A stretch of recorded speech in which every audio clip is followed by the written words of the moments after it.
have come here to love one another. We have come here to let our love grow. We are family, we're here all together, and we carry this love everywhere that we go. Oh, oh, oh, oh, oh, oh. We have come here to love one another. We have come here to let our love grow.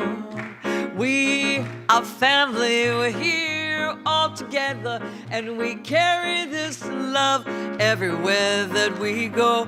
Oh, oh, oh, oh, oh, oh, oh. And we carry this love, and we carry this love everywhere that we go. And we carry this love, and we carry this love everywhere that we go. We have come here to love one another. We have come here to let our love grow. We are family, we're here all together, and we carry this love everywhere that we go. Yeah, we do. Yes. All right. Yes. All right. Good afternoon, family. Good to see you all. Welcome. My name is David Alexander. I'm a spiritual director here. My pronouns are he and his. And this is a great day to be in community. I know it's a little rainy out there, a little cool this morning. Didn't that feel good? It didn't take me long. I put all the fall colors out, tweed, textures and everything.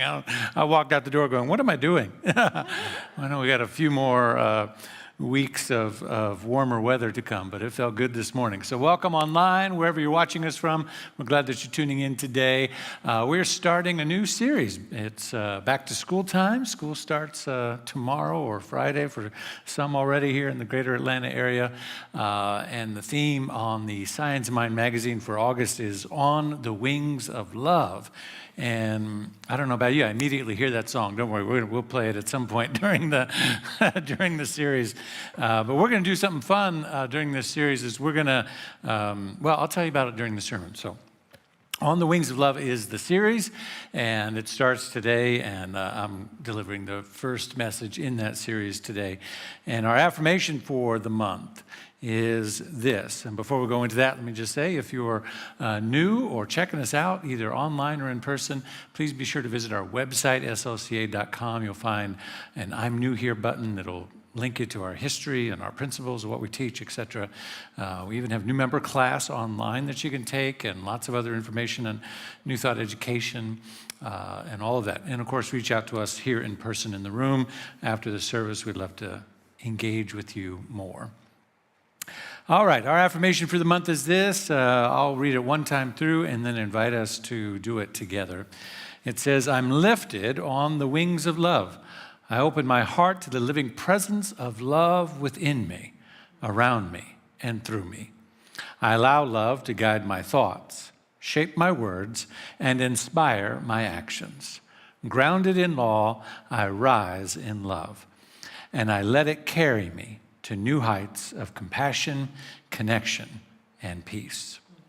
So let's take a deep breath together. And with one voice, together, let us affirm. I am lifted on the wings of love. I open my heart to the living presence of love within me, around me, and through me. I allow love to guide my thoughts, to shape my words, and inspire my actions. Grounded in law, I rise in love, and I let it carry me to new heights of compassion, connection, and peace. And so it is. All right. Let's welcome Mally Lapete for our announcements today.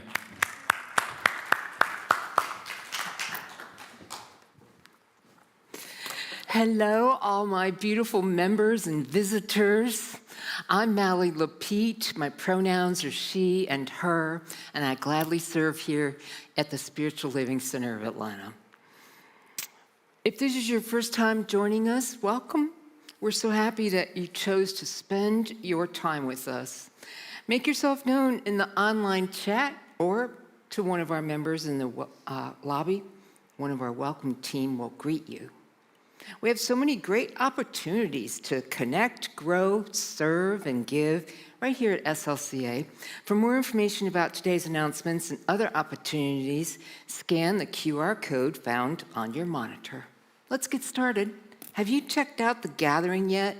Reverend Susan Zoller is thrilled to join with you and other SLCA members as we share the wisdom of Ernest Holmes for the 365 Science of Mind daily affirmation readings.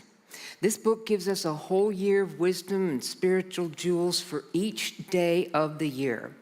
In the gathering, we get to discuss how this wisdom applies to your daily lives and how we can help us with spiritually grow. Register today and connect with Reverend Susan on Zoom each Wednesday at 6:30 p.m. Eastern. Visioning is vital to the sustainability of SLCA. Join SLCA practitioner Nana next Sunday during our 5 o'clock hour as she leads our community in a vision for SLCA. This will take place every second Sunday, and we would love for you to join us. Reverend Jean invites you to join her every second Sunday during our 5 o'clock hour and discover the basic ideas of the science of mind. This is a perfect opportunity for members and newcomers to discuss the basic principles of the science of mind and spirit philosophy in a small group setting. These principles enhance your personal well-being and allow you to live a more freeing and fulfilled life. Adult study is growing, and we want you to join us each Sunday morning at 9:30 a.m. Eastern. This SLCA practitioner-led class explores the Science of Mind magazine and is a wonderful way to connect with community as we grow in this teaching. We're always growing. Check out our website today and register for the Zoom link. Join us in celebrating the life of longtime SLCA member Judy Hadley here in this sanctuary next Saturday, August 16th at 11 a.m. The following Saturday. A reception will follow the service. Thank you for joining us today. We look forward to visiting with you after the service in the social hall for food and fellowship. Please be sure to speak with at least 2 people you have not spoken with before or haven't spoken to in a while. You belong. Thank you, Melly.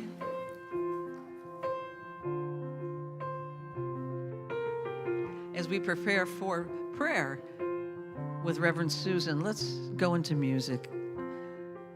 Take a deep breath, sing along.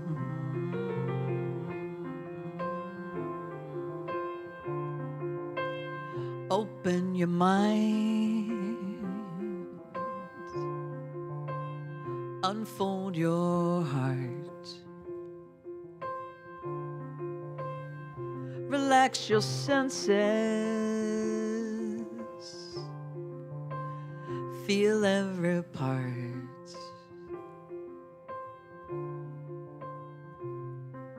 You ain't got a thing to fear. Looks like love is going here. Take your guard and let it down. Go deeper still until you come unwound. Unbound. Breathe every breath. Release your cringe. Love without waiting. Slowly unhinge.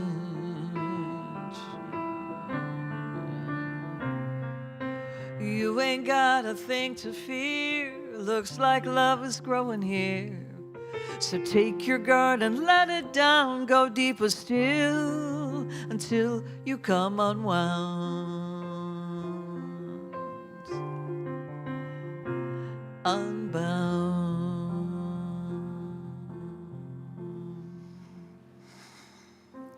And today I invoke a special blessing on every sinner, on every person who is doing their utmost to uplift the world, to bring a greater understanding, to bring more love into this world. Because I know that my words have power, because I am created by the one that created all, the one mind, the intelligence, the energetic field, that which I call God, and is called by many other names. I know that the law says my words, my thoughts, my feelings go out into the universe and return back to me as the experience of my life. So I know right now that these words have something to offer to every person on this earth, because I bless every hand that has brought us forward to this point today. I ask a special blessing and call in a special blessing on our center, SLCA, for each member, for each attendee, for our ministers, our staff, our practitioners, and I know that we are blessed with abundance in thought, in consciousness, and in money. And I call that in right now in greater sums and greater experience than ever before. I bless every hand on whose shoulders this church is founded. All the many people, named and unnamed, perhaps always unknown, who have done more to bring this teaching forward in the world, knowing that what we teach is love, is oneness, is the ability to influence the experience of our life, to have our words have meaning and power.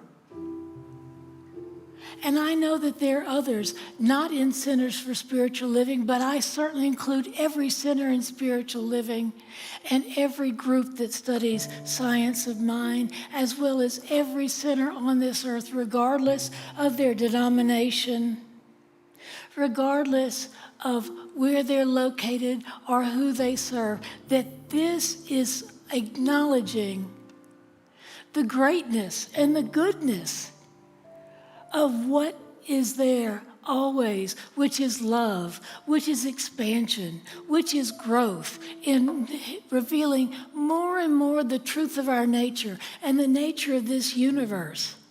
I know that each of us here today is part of this, that each of us is an individualization of the one mind. We're not all of it, but each one of us, we are all it is as us. It moves through us, in us, and as us. And so right here and now, I know that no matter what appears to be going on in this world, that there is always more and better to come. And I know that I am grounded in these words, that my words go out and touch the heart of others, and we are grounded in the knowledge that we have power over the circumstances of our lives, our emotions, the events of this world, and I declare peace.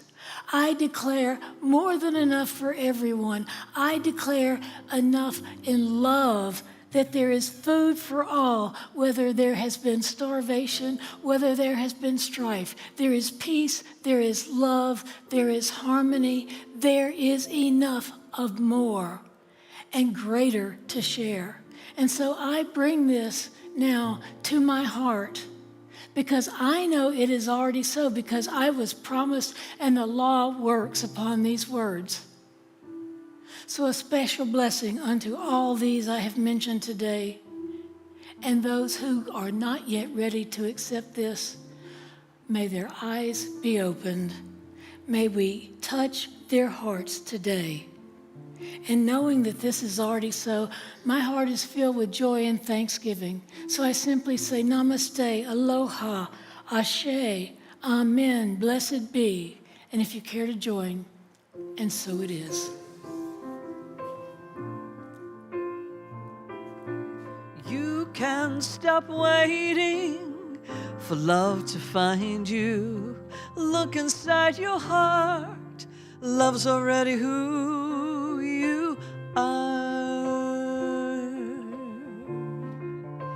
So lift up your voice. Let it be heard. Tell me your story, tell it to me. Don't leave out a word.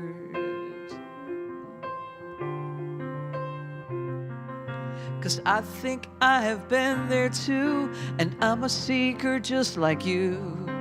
You ain't got a thing to fear. Looks like love is growing here. So take your guard and let it down. Go deeper still until you come unwound, unbound.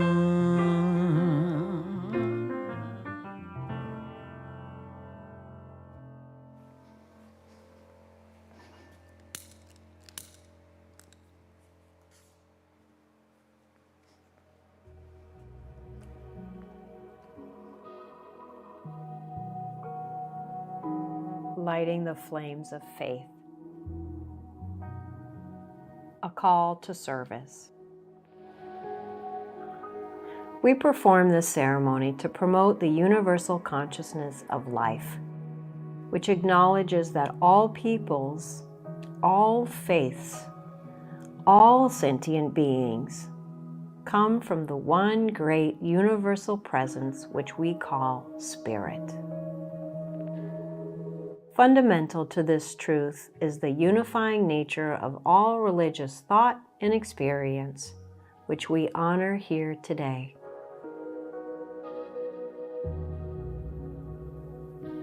We recognize the candle for the Tao, honoring the universal path of harmony and equilibrium, the natural way.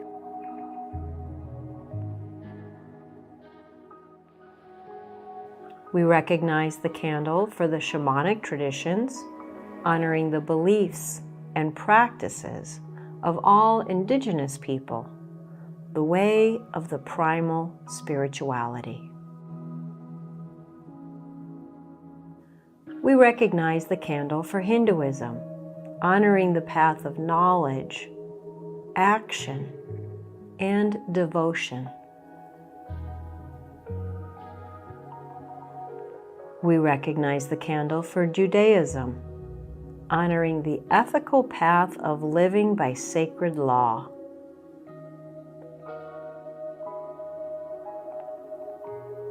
We recognize the candle for all forms of Buddhism, honoring the Four Noble Truths and the path of compassion.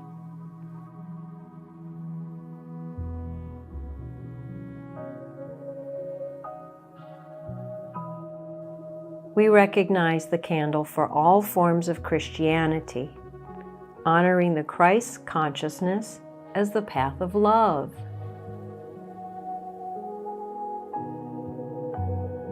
We recognize the candle for all forms of Islam, honoring the path of submission to the will of God as the highest calling. We recognize the candle for the universalistic religion of Baha'i, honoring the path of unity and peace. We recognize the candle for all forms of New Thought, honoring the metaphysical path of mental healing through the practice of universal spiritual principles. As we recognize the healing candle, please put silently in the light the name of anyone you wish to experience the healing flame of God's eternal love.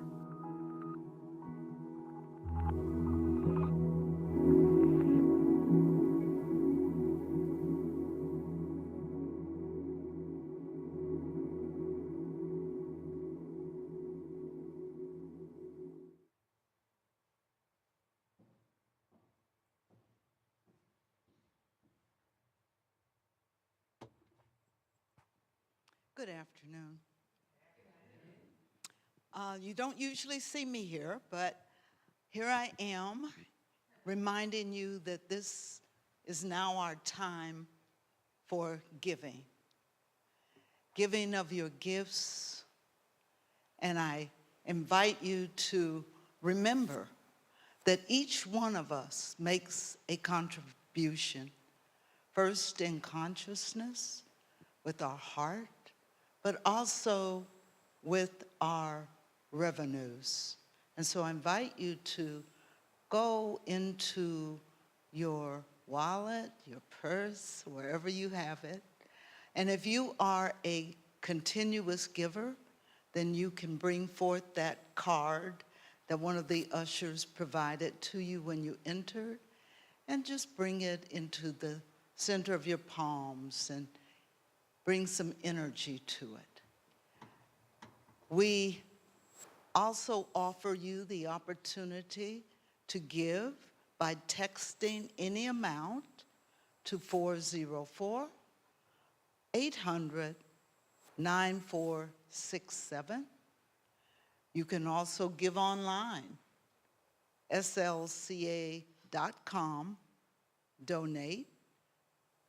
And if you would like to participate and be a regular part of our pledgers, you can join the digital program and make certain that you have updated your contribution amount or your bank information, whatever needs to be updated, slca.updates.church.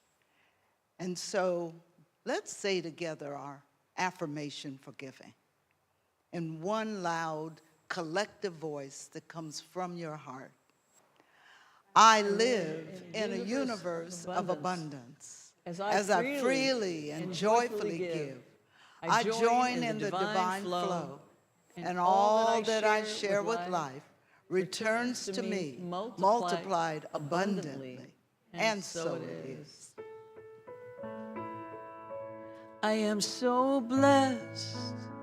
I am so blessed. I am so grateful for all that I have. I am so blessed. I am so blessed. I am so grateful. I am so blessed. I am so blessed. I am so blessed. I am so grateful for all that I have. I am so blessed. I am so blessed. I am so grateful. I am so blessed. I am so grateful. I am so blessed.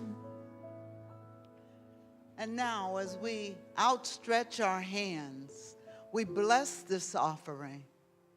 We offer what has been contributed from you into the mind and the heart of God, knowing that this offering is the evidence of the substance that provides for the functioning, the operation of the Spiritual Living Center of Atlanta.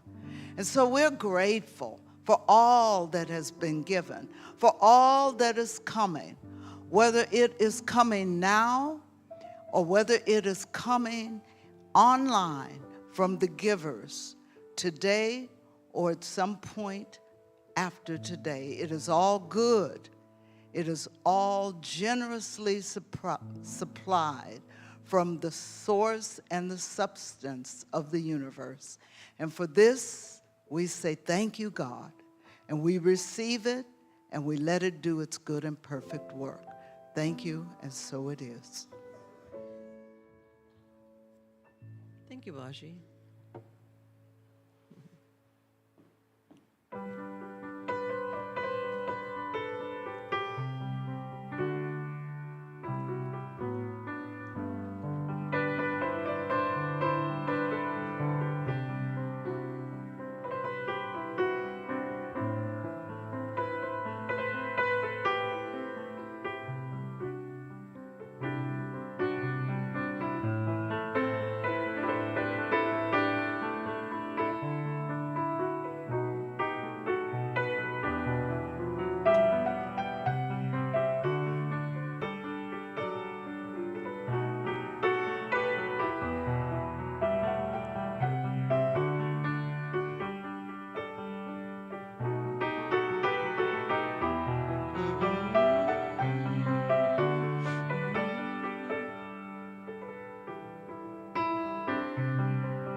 the sun, the light of day. You are the wings I need to fly away. When you give me love, I feel it, I feel it, I feel it. I ran through the reasons of reasons of reasons. No, my life had never had meaning, a meaning, a meaning. You gave me the reason, you got me believing, you're making me feel. You are the one, the sun, the light of day. You are the wings I need to fly away. When you give me love, I feel it, I feel it, I feel it. I ran through the reasons, the reasons. No, my life had never had meaning, a meaning, a meaning. You gave me a reason, you got me believing, you're making me feel. You are the one, the sun, the light of day. You are the wings I need to fly away.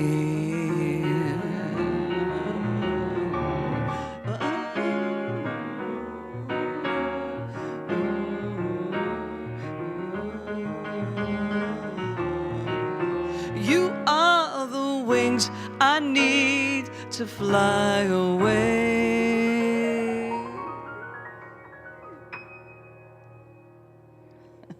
Yeah. Thank you. Never know that was a Jonas That's Brothers. a Jonas Brothers That's song? the Give it Jonas up for Penelope Williams. Yes. That's wonderful, wonderful. All right. Good afternoon, everyone. You all good? Yeah? All right. Who's ready for school to start? Woo! Parents in the room.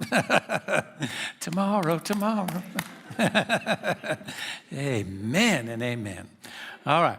On the Wings of Love. So we're going to do something fun this month with this series, the first couple of weeks of it.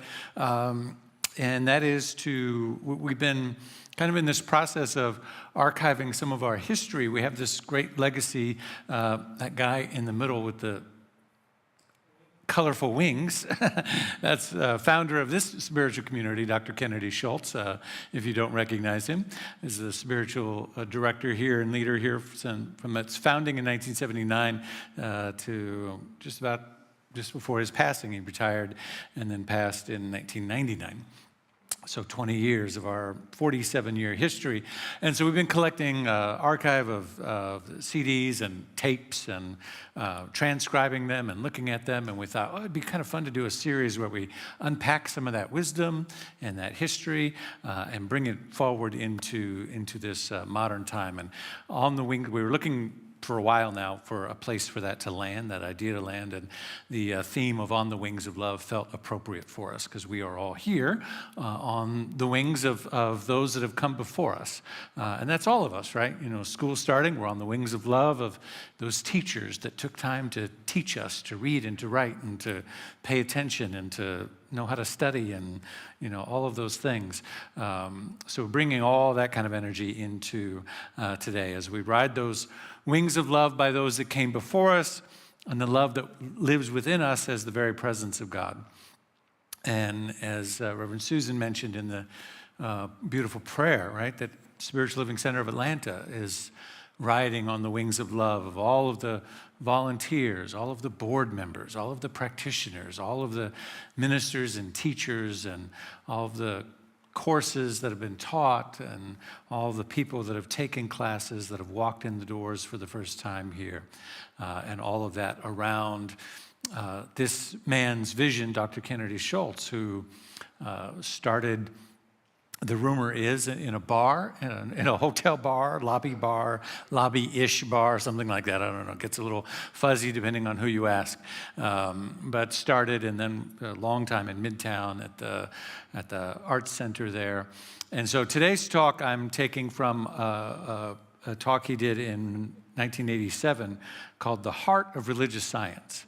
And for those of you new to the lingo, religious science is So back up a little bit. New Thought is this broad spectrum of spiritual tradition that we belong to that started in the late 1800s in America.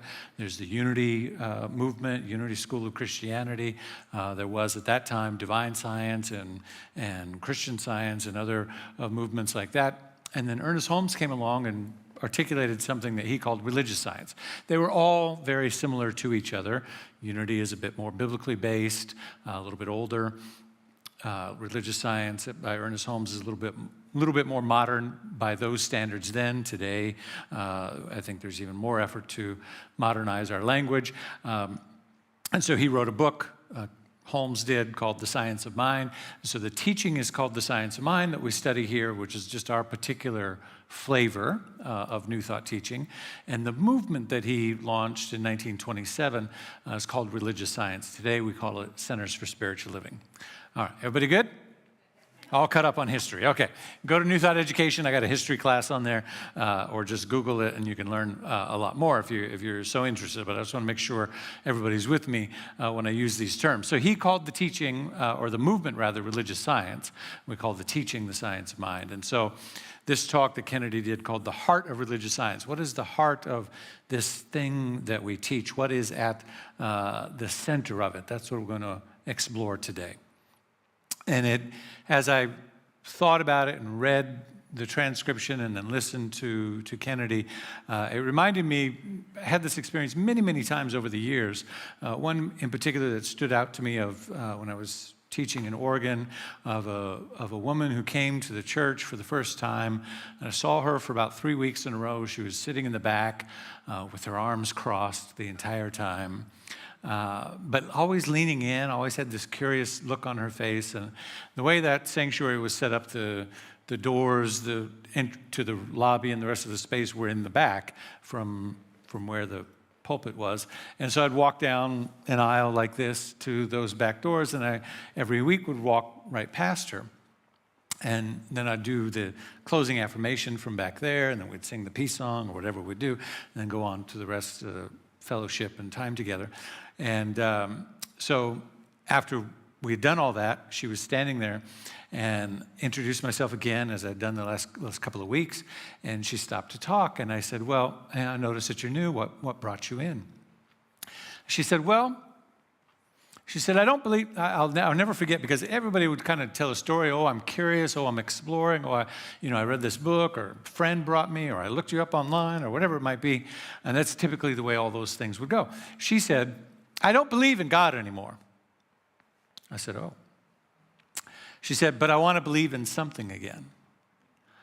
And it just hit me like this. I was like, oh, wow. This curiosity to, I don't believe in God anymore, but I want to believe in something. And she stuck around. She took all the classes, became a practitioner.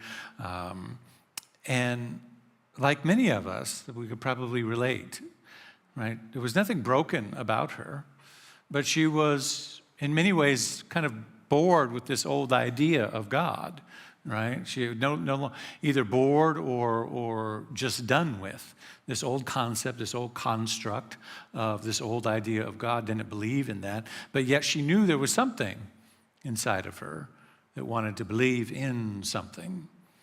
She wasn't necessarily looking for a better religion, but a deeper relationship with the power within her, right? Which is what I think we're all looking for. Which is what I think Ernest Holmes understood that people were looking for, that people were tired of 100 years ago of this outdated idea of God or religion. But it doesn't mean that we stop searching for the answer to that ache within us to know ourselves. Holmes understood this really well. That's why early on in his career, a few months ago, I was at the Science of Mind Archives and talking to one of the board members. Our history and archives are now stored at Unity Village in this really beautiful space. And we did a grand opening, and I was sitting at the dinner talking to one of the board members, and he said, one of the reasons Ernest Holmes grew this movement so successfully is he gave out tens of thousands of the book, this thing called Life. And I said, really? I didn't know that. I mean, I know it sold a lot, and he, was a very successful publisher from his first book in 1917 all the way through to 1960. And he said, no, this particular one, he said World War II was starting. And so he had tens of thousands of them printed up. And he went down in Long Beach to where all the men were getting shipped off to war. And he stood there and he handed them out to them.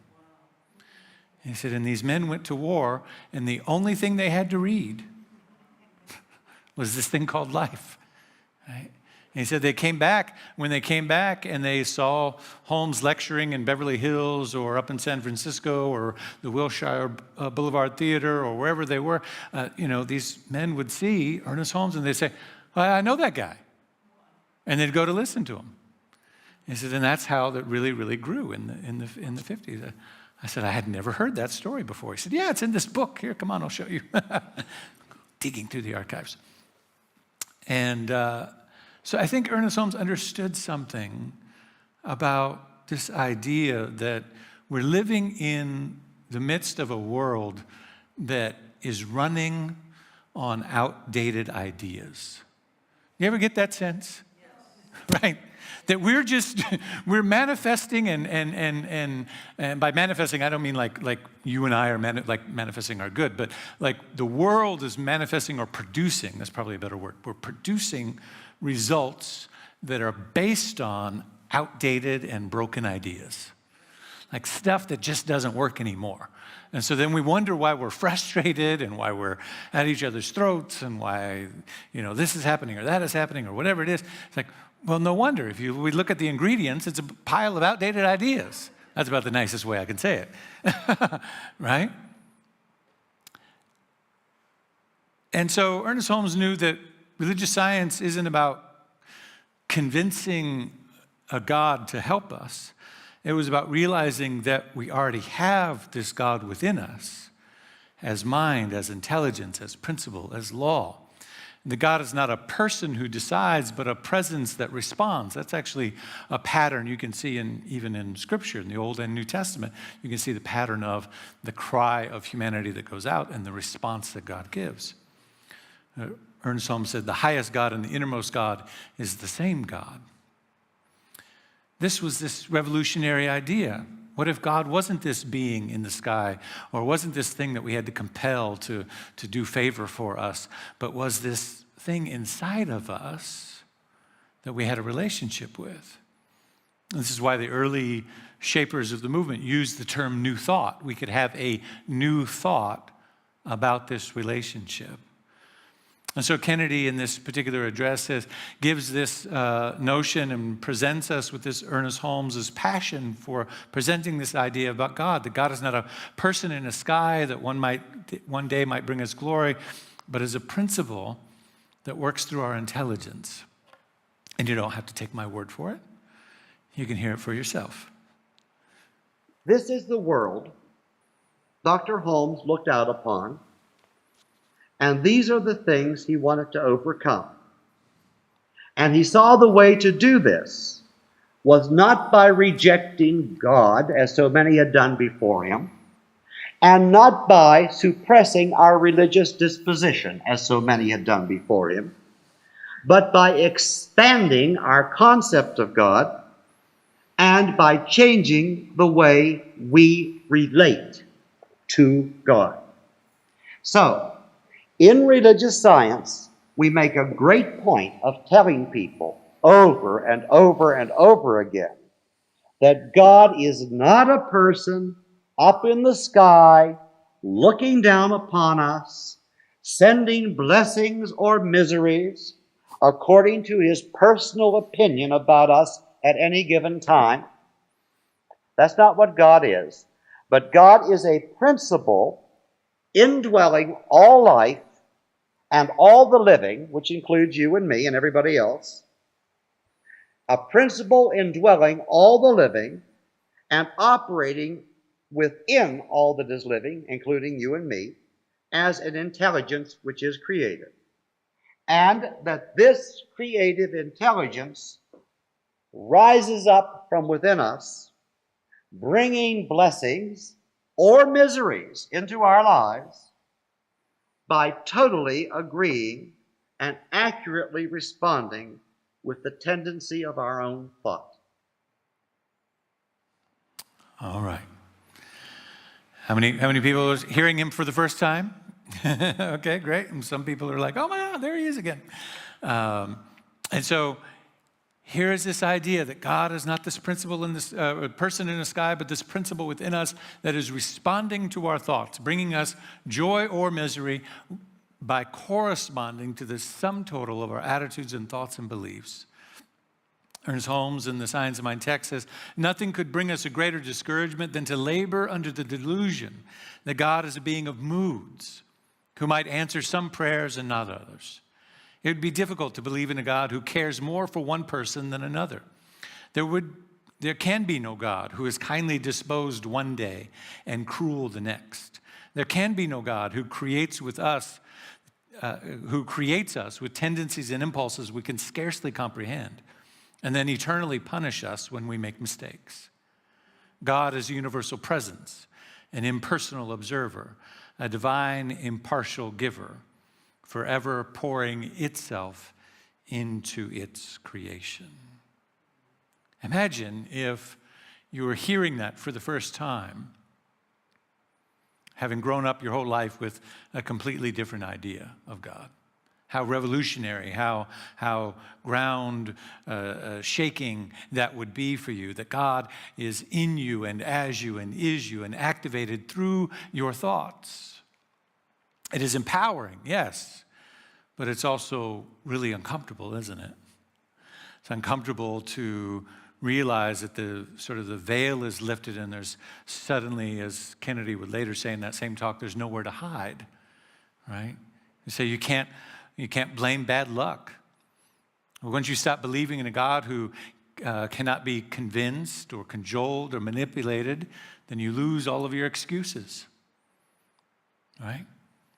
You can't blame bad luck. You can't blame karma. You can't blame the devil, right? There's no more devil made me do it. Or the devil is after me. My friend Carlton Pearson used to say, he was growing up, that one parent would say to him, better watch out, boy, God's going to get you. And he said, then he'd walk into another room and an auntie or a father or someone else would say, better watch out, the devil's going to get you. He said, I had both of them after me all week. Right? But we can't blame the devil anymore, right? Whatever that is, right? And Kennedy says, this is great news for people who are free of fear, people who are open to new possibilities, people who are ready to take responsibility. This is great news. This is great news for people who are not worried about what other people think about them.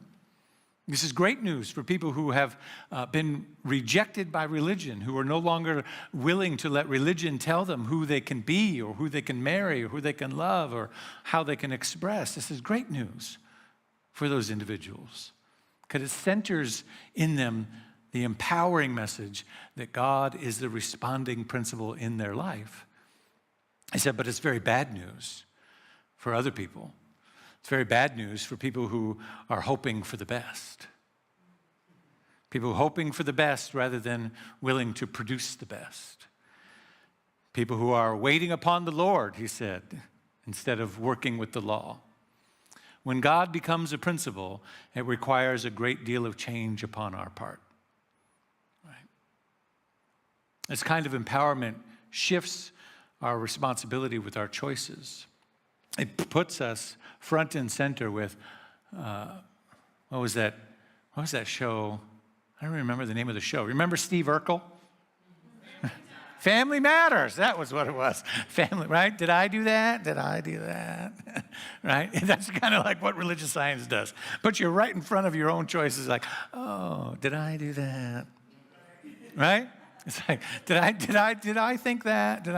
Well, I guess I might have done that, right?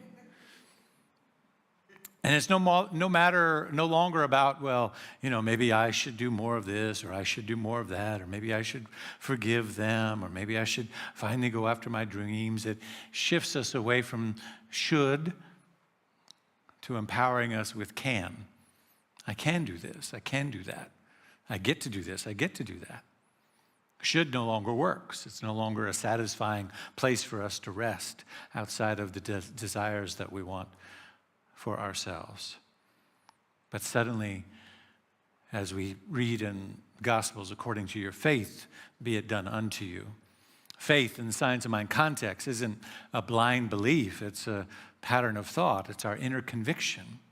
Do you have faith or inner conviction for what's possible in your life? Do you have faith or inner conviction?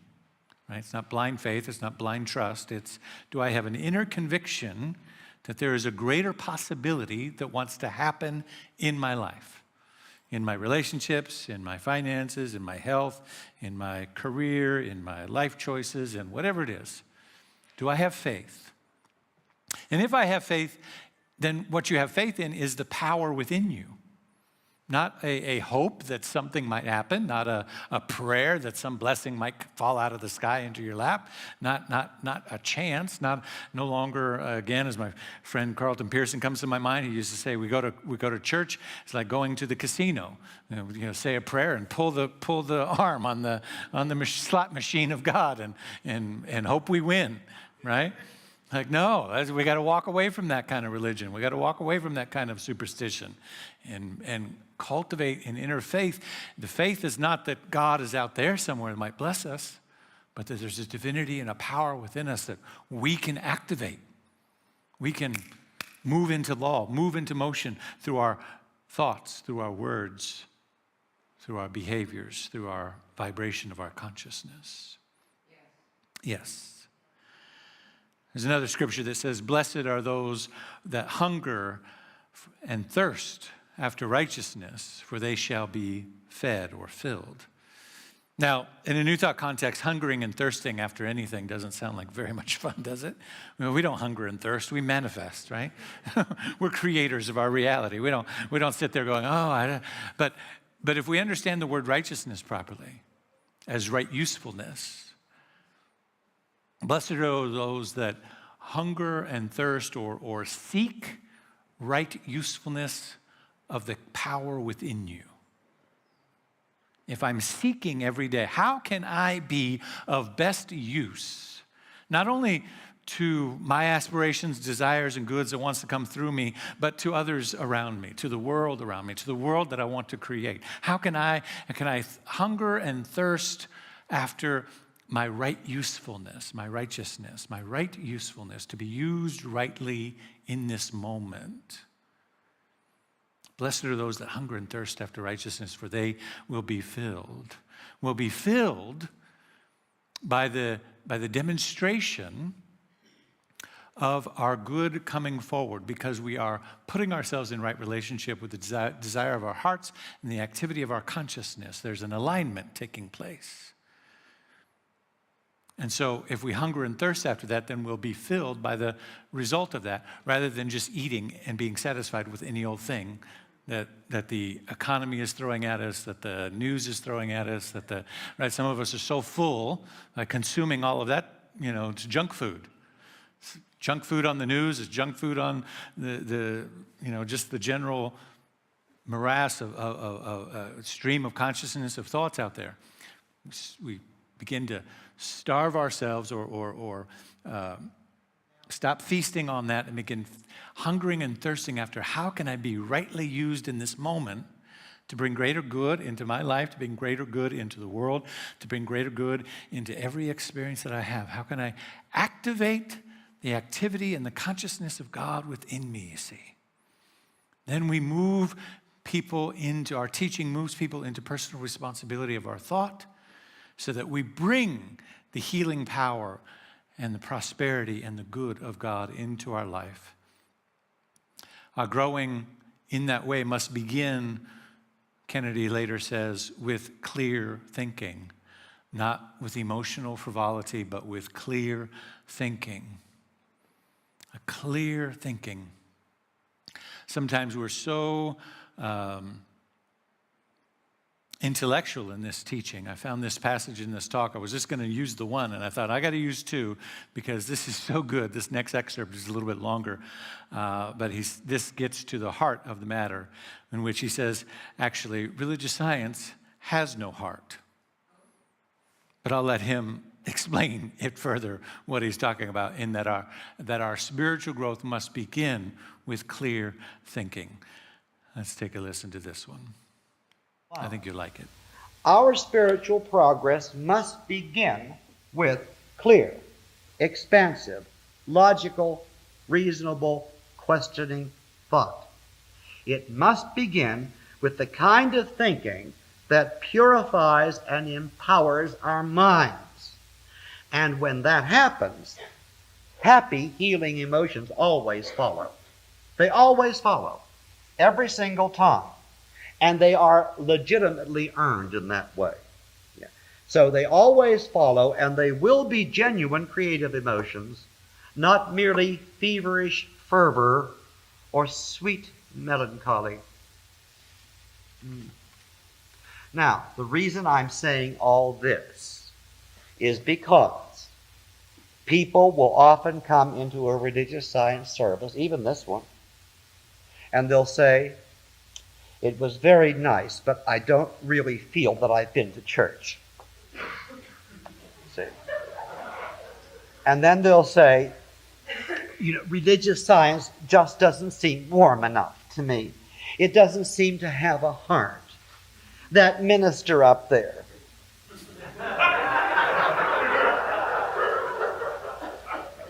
handsome, charming, and debonair as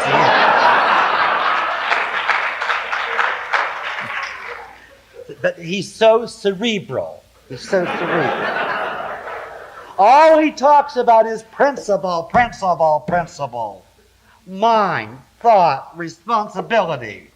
What about feelings? What about the emotions? Where's the sweetness in life? What about the holy saints and the fiery prophets that went before us? What about baby Jesus? Oh, when he does mention these things, he talks about them like they were real people, and what fun is that? Yeah. You see, what they are really missing is what they are used to hiding behind. What they are really missing is what they are used to hiding behind. And what they are uncomfortable with is the challenge to reach into their own true hearts and to stimulate their own valid emotions by action of their own creative thought. See? Because, I'll tell you something, religious science has no heart. See? Religious science has no emotions, and religious science has no mind of its own. Because religious science isn't a person created by God. It is an invention made by people to use to expand their own beingness. See? So you can't find heart and soul in religious science. You have to bring it to religious science, just as you have to bring it to anything else that you're doing. You can't go into the bar room to find heart and soul. You can bring it in. You might even be able to take it out. See, but you can't do it. I had to include that last little bit about the bar. I thought, well, that's just too appropriate with where we started as a spiritual community, right? Right. But this idea of the heart, the teaching is the principle. And so the heart and the passion that it has is what we bring with it, right, by what we activate within ourselves. And I loved that piece where he shared, that says what people are really missing is what they're used to hiding behind. Oh, that was a good one. I didn't hear any shouts or hallelujahs in there, but he didn't have that kind of congregation back then. But, that's one where I would stop and say, somebody needs to shout on that, right? What we're really missing is what we're used to hiding behind. And I think that is still the case today, that when we say we're longing for the old days, oh, do you remember when, right? Oh, I just miss it, that whether it's church or whether it's anything else in our relationship or anything else in the world, right? You ever find yourself longing, pining for the old days, right?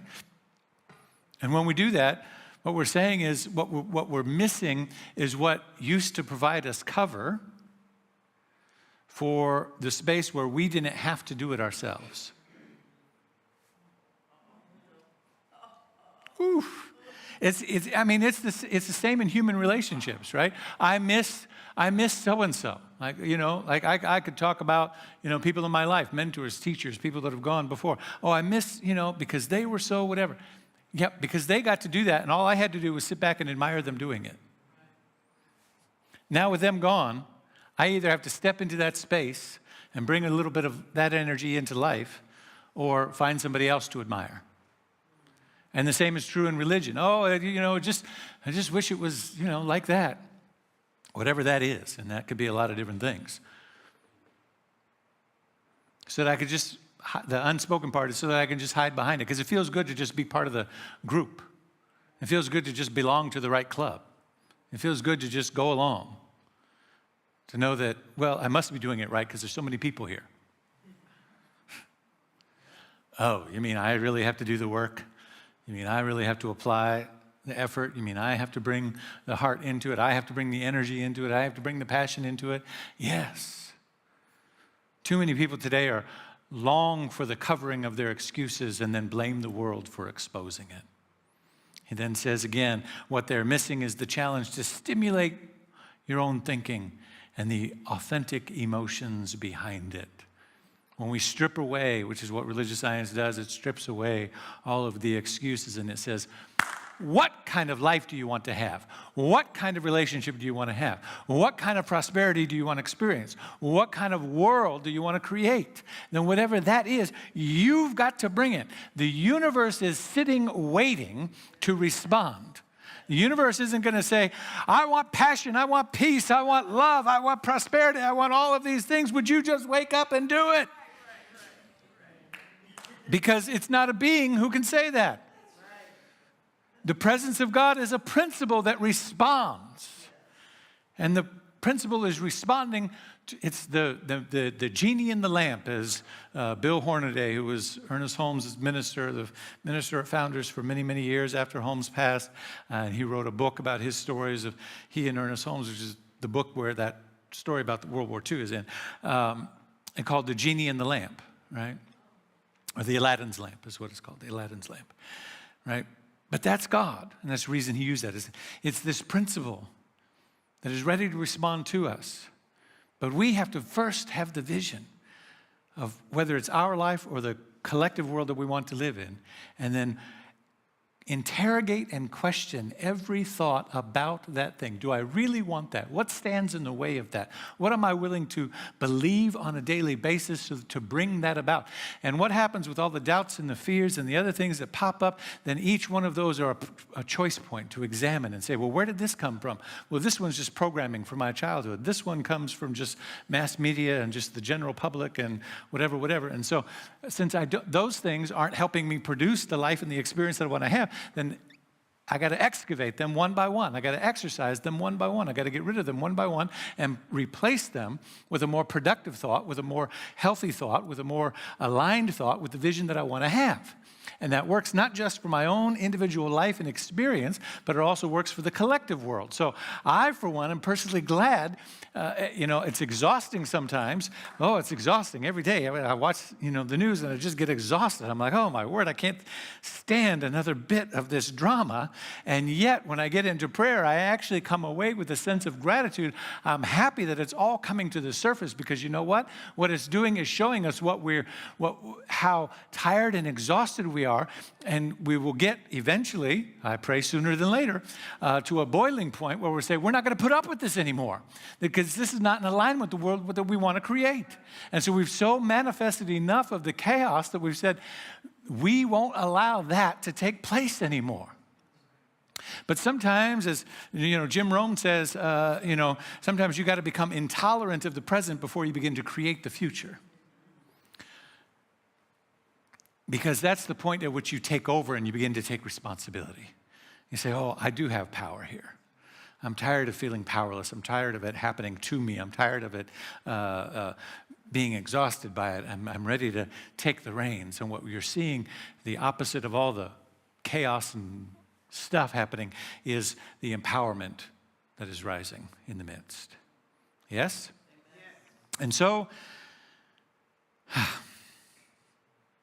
Spiritual Living Center of Atlanta stands here today because people got to that place, not because someone should make it happen. It exists because we could make it happen, and we did make it happen.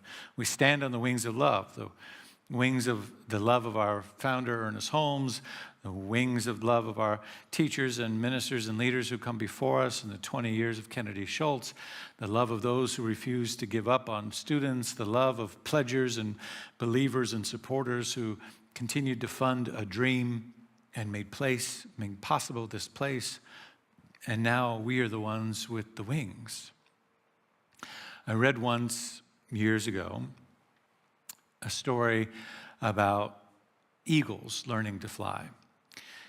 And it struck me, and it may have even been from one of those Les Brown or Jim Rohn or somebody I was studying at the time early on, who said that eagles don't learn to fly in theory, right? There's no class. There's no, right? We learn to drive, right? You got to take a class, you got to read a book, you got to do all of these things before you get the license to drive, right? Eagles don't take a class. Their mothers and fathers don't tell them, well, now this is the principles of aerodynamics, and this is the thing, how it works, and well, you're going to have to try, and it's going to be a little bit hard. No, they just kick them out. They have wings, and they just get pushed out, and they fly. The mother simply nudges them along, and they begin to flap their wings and fly. We have wings. You and I are given wings and the capacity to think and to imagine. This is what Ernest Holmes understood as the heart of this teaching. We have the wings of a consciousness within inside of us. We have the ability to flap those wings or to exercise those thoughts, to create alignment between our heart's desire and the experience that we want to have and the thoughts that we think. And that as we flap those wings of consciousness, we begin to rise on new air and new vistas.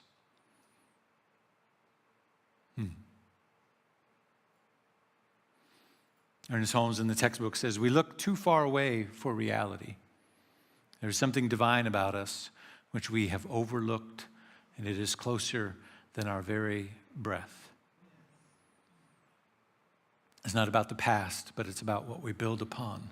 It's not about wishing for better, but learning how to be better. It's not about begging God to help us, but using God as principle to deliver through us. Because that's what love does. And that's what the wings of love do. And it's on those wings of love that we're going to rise as we practice together this month.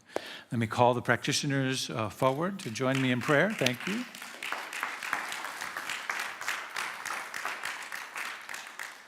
Was that fun to hear a little bit of Kennedy? Yes. Yes. And we're going to do that a few more times this month and just have fun with it. And so as practitioners join me here in the room, practitioners are joining me online, our online audience, there's a practitioner available for you. And there's always practitioners available on our website. You can find the full list of them. You can schedule an appointment with them if you choose to, or you can meet with them after the service. They have studied and trained and steeped their consciousness in the art of affirmative prayer, and they're available to assist and support you. And they join me in this collective consciousness right here and right now, that there is one power, one presence, one life of God that is moving in, through, and as all life and all creation. That is the principle, the consciousness, the infinite intelligence, the wisdom that resides within you,